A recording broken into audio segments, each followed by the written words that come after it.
En esta oportunidad quiero compartir algunas características de la vida de Jonás y creo que es muy importante que nosotros estudiemos la vida de Jonás porque tiene un mensaje para nosotros en estos últimos tiempos.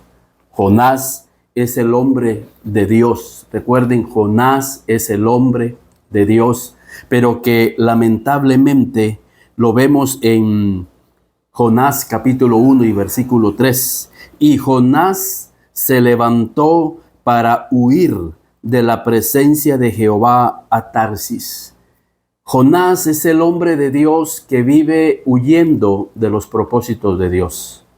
Quizás en esta oportunidad Dios te ha permitido estar en esta hora escuchando esta reflexión, porque quizás tú has estado huyendo de los propósitos de Dios para tu vida. Quizás hemos puesto y hemos estado poniendo excusas durante muchos años, a pesar de que hemos sentido en nuestro corazón y hemos sentido la confirmación de Dios a través de nuestro pastor y de nuestros líderes.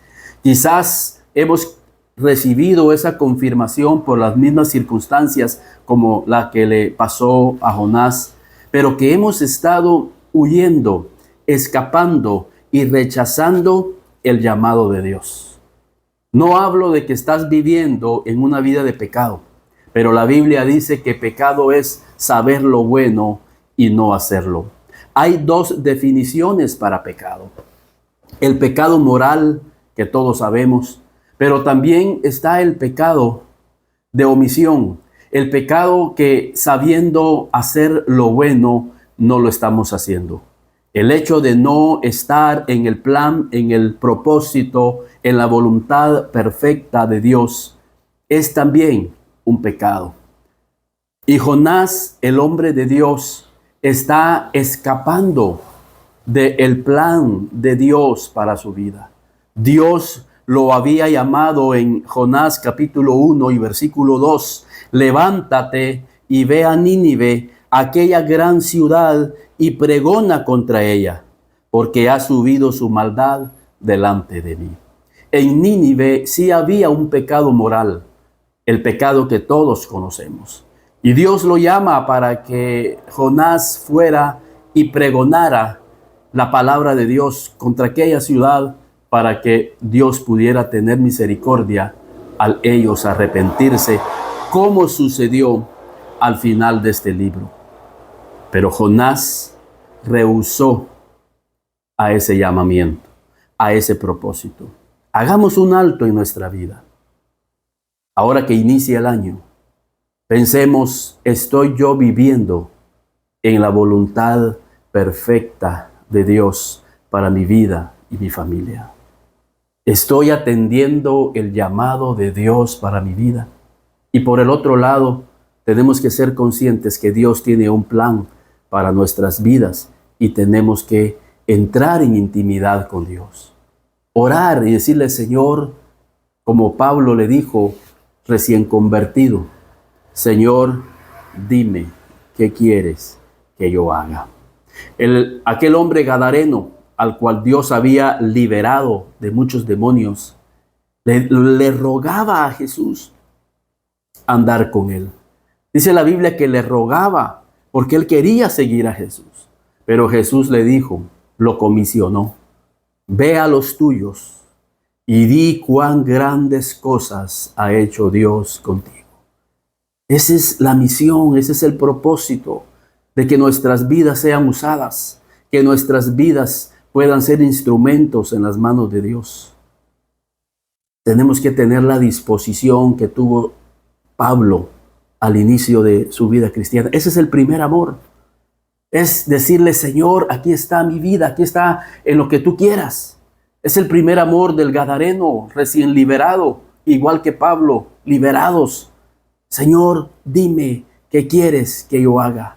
Déjame ir contigo a la misión, déjame ir contigo a este ministerio. Pero Jesús, pero Dios, el Señor de sus vidas, los comisionó tanto a Pablo como a este hombre de Gadara. como a Jonás y como a ti y como a mí nos está comisionando. Para mí es un privilegio grande, después de 9 años, de seguir atendiendo este llamado a través de este ministerio, el enfoque bíblico, y a través de estas enseñanzas hoy, 5 de noviembre del año 2023. Empecé allá por el año 2013, 2014 y seguimos perseverando con más ánimo, con más fuerza, con más clamor en nuestra vida y con más tiempo, diciéndole: Señor, queremos atender ese llamado. No quiero escaparme de ese propósito maravilloso, porque hemos visto las manos de Dios, hemos visto cosas maravillosas. El que hace la voluntad de Dios, dice Juan, permanece para siempre. Pero aquí está Jonás. Y fíjense, lo curioso de Jonás es que Jonás significa paloma. Y la paloma en la Biblia está relacionado con un mensaje, con un mensajero. La paloma está relacionada no solamente con el Espíritu Santo, sino con el mensajero. Es más, el Espíritu Santo es llamado el Consolador, porque eso es un mensajero. Es un consolador que trae buenas nuevas de salvación. A través de la vida de Jonás, Dios quería utilizarlo como un mensajero que pudiera llevar consolación a las vidas que estaban hundidas en el pecado. Jonás no estaba viviendo de acuerdo a la identidad cristiana, si usted le quiere llamar. Sus padres, cuando lo llamaban, le decían: paloma, ven aquí, paloma, ven allá, mensajero, ven aquí. Durante toda su vida, Jonás oía esa palabra: mensajero, mensajero. Y quizás Jonás se preguntaba: ¿pero por qué mensajero? Quizás nos preguntamos nosotros: ¿pero por qué de mi vida? ¿Qué de mi vida? ¿Por qué el Señor me rescató? ¿Por qué el Señor me libertó de las cadenas del pecado? Y Jonás recibió ese llamado: serás un mensajero y tú llevarás este mensaje a Nínive. Pero cuando Dios lo llamó, Jonás rehusó. ¿Cuántos cristianos hoy en día no están viviendo de acuerdo a la identidad cristiana? Porque el que se dice ser cristiano, el que se dice ser hijo de Dios, tiene que vivir de acuerdo a esa identidad. Y en este sentido, la identidad nuestra es de llevar un mensaje de esperanza a las vidas que están sumergidas en el pecado, que están sumergidas en la esclavitud, en la maldad, en la opresión, en las cadenas de este mundo, en las tinieblas. Y nuestra identidad como cristianos es llevar un mensaje de esperanza y no rehusar a dar ese mensaje y ser un vaso escogido por Dios. Pero Jonás no estaba viviendo, al menos en el capítulo 1, que revela el cristiano que huye de los propósitos de Dios en su vida. No estaba viviendo de acuerdo a esa identidad. Como dice Apocalipsis, tú dices que tienes nombre de que vives, de que eres cristiano, y quizás tienes años de llamarte cristiano. Pero Apocalipsis le dice a esa iglesia: pero tú estás muerto, porque no estás viviendo de acuerdo a la identidad que Dios te dio. Curiosamente, hay otro detalle aquí. Vino palabra de Jehová a Jonás, hijo de Amitai. Y este nombre es interesante, Amitai. Amitai significa, y es interesante lo que significa esta palabra: genuino. Genuino. Necesitamos que nosotros seamos el fruto de algo genuino. Jonás tenía el gran ejemplo de su padre, que era un hombre genuino delante de Dios. Y quizás eso nos hace falta, definitivamente. Y yo soy el primero en apuntarme. Nos hace falta ser más genuinos delante de Dios y delante de la gente. El hecho de decir, tú dices que tienes nombre de que vives, pero estás muerto, es aparentar que somos genuinos, pero adentro no somos genuinos. Quizás ante la gente a nuestro alrededor tenemos nombre de que somos cristianos, de que nosotros vivimos espiritualmente, pero que en realidad estamos muertos espiritualmente. No somos genuinos. Y aunque Jonás era llamado el mensajero, no estaba viviendo de acuerdo a la identidad de su nombre. ¿Por qué? Porque él no era genuino. Y en esta oportunidad, Dios nos llama a una reflexión también, a que seamos cristianos genuinos, que tengamos un mensaje genuino. La Biblia habla que en estos últimos tiempos se levantarán falsos maestros, que tendrán la apariencia de que son pastores, pero que a la larga serán lobos rapaces y destruirán el rebaño. Necesitamos ser genuinos, mis queridos hermanos. Cuando alguien es genuino, va a vivir de acuerdo a la identidad cristiana. Tú y yo somos un mensajero de Dios, pero más que un mensajero de Dios, tenemos que ser personas genuinas, que nos presentemos como obreros, que no tenemos nada de qué avergonzarnos, porque nuestra vida es genuina ante los ojos de Dios y ante los ojos de las demás personas. No solamente nuestra vida, nuestra conducta va a ser genuina, original, sino también nuestro mensaje será un mensaje genuino, el mensaje del Espíritu, el mensaje de Dios. Jesús les dijo a sus discípulos, por tanto, id y haced discípulos. Es el llamado. Enseñándoles que guarden todo lo que yo les enseñé. Ser genuino es enseñar lo que Jesús enseñó. Ser genuino es vivir de acuerdo a lo que Jesús enseñó.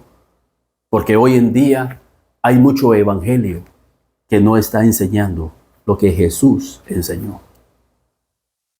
Cuando uno va a una zapatería, por ejemplo, donde venden tenis, por ejemplo, y dice, mire, ¿cuánto vale esos tenis? O quiero un par de tenis. ¿Los quieres genuinos o quieres imitación? ¿Cuánto vale el tenis genuino? Por poner un ejemplo, 1000 quetzales. Y esa imitación, 100 quetzales. Son 900 quetzales de diferencia. Mejor me llevo los que no son originales. Me llevo la imitación. ¿Por qué? Porque no queremos pagar un precio por lo original, por lo genuino. Y es lo que ha pasado hoy en día. No estamos dispuestos a pagar un precio para que seamos un cristiano genuino, auténtico, originales. Y así pasa también en la iglesia. Cuando hay alguien que tiene la palabra de Dios, dice, dura es esta palabra. Como decía en Juan 6:60, dura es esta palabra. ¿Quién la podrá oír? Y en el 66:666, muchos de sus discípulos aquel día volvieron atrás y ya no andaban con él. ¿Por qué? Porque Jesús tenía un mensaje genuino. Y la gente no quiere lo genuino, porque hay que pagar un precio. Y eso es lo que no quieren, pagar un precio. Por eso tu mensaje no es un mensaje genuino. Es más, ni quieres ser un mensajero, porque sabes que ese mensaje va a demandar una vida diferente en este mundo. Hoy no hay cristianos genuinos en la iglesia porque no quieren pagar un precio por la palabra que está siendo compartida. Y para terminar, ¿de dónde sale el ser genuino? Es interesante la escritura de dónde era el padre de Jonás, Amitai. En Segunda de Reyes 14:25 dice, él, hablando de Dios, Dios restauró los límites de Israel desde la entrada de Hamat hasta el mar de la llanura, conforme a la palabra de Jehová, Dios de Israel, la cual él había hablado por medio de su siervo Jonás, hijo de Amitai, profeta que era de Gad Hefer. ¿De dónde era Jonás? De Gad Hefer. ¿Y saben qué significa ese nombre? La prensa de las uvas. La prensa de las uvas. ¿Y saben de qué habla la prensa? Es un instrumento que agarraba la uva y la apretaba tanto que exprimía el jugo, el vino. Y es lo que muchas veces no queremos. No queremos estar en la prensa de Dios, en ese instrumento que aprieta, así como las olivas eran machacadas con los pies hasta que brotaba el aceite. Así era la uva. Por eso Dios, aquel hombre Jonás que no quería ser un mensajero fiel, que no quería ir a Nínive, que no había genuinidad en su ministerio, Dios lo llevó a aquella tormenta. Como dice en el versículo 4, pero Jehová hizo levantar un gran viento en el mar, y hubo en el mar una tempestad tan grande que se pensó que se partiría la nave. A raíz de esa tormenta, Jonás fue sometido a la presa de las uvas. Y a raíz de esa tormenta, conocemos la historia, tenemos un Jonás diferente en el capítulo 3. Todo el versículo 2, Jonás es el hombre que está en medio del trato de Dios. Está en la prensa de Dios. Está en el desierto, está en ese pez siendo procesado. Pero en el capítulo 3 de Jonás, vemos un Jonás genuino, un Jonás dispuesto a obedecer y ser un mensajero fiel, pero más que eso, ser un cristiano genuino. 3 nombres claves en la historia, al inicio de la historia del libro de Jonás. Dios quiere que seamos un mensajero fiel. Dios quiere que seamos un mensajero genuino. Y Dios quiere que pasemos por el proceso de su prensa para que podamos ser genuinos. Que Dios les bendiga y que podamos estar en el plan perfecto de Dios, porque afuera hay un mundo necesitado de Dios, del plan de salvación. El mundo necesita oír a Cristo, pero necesita ver a Cristo a través de nuestras vidas.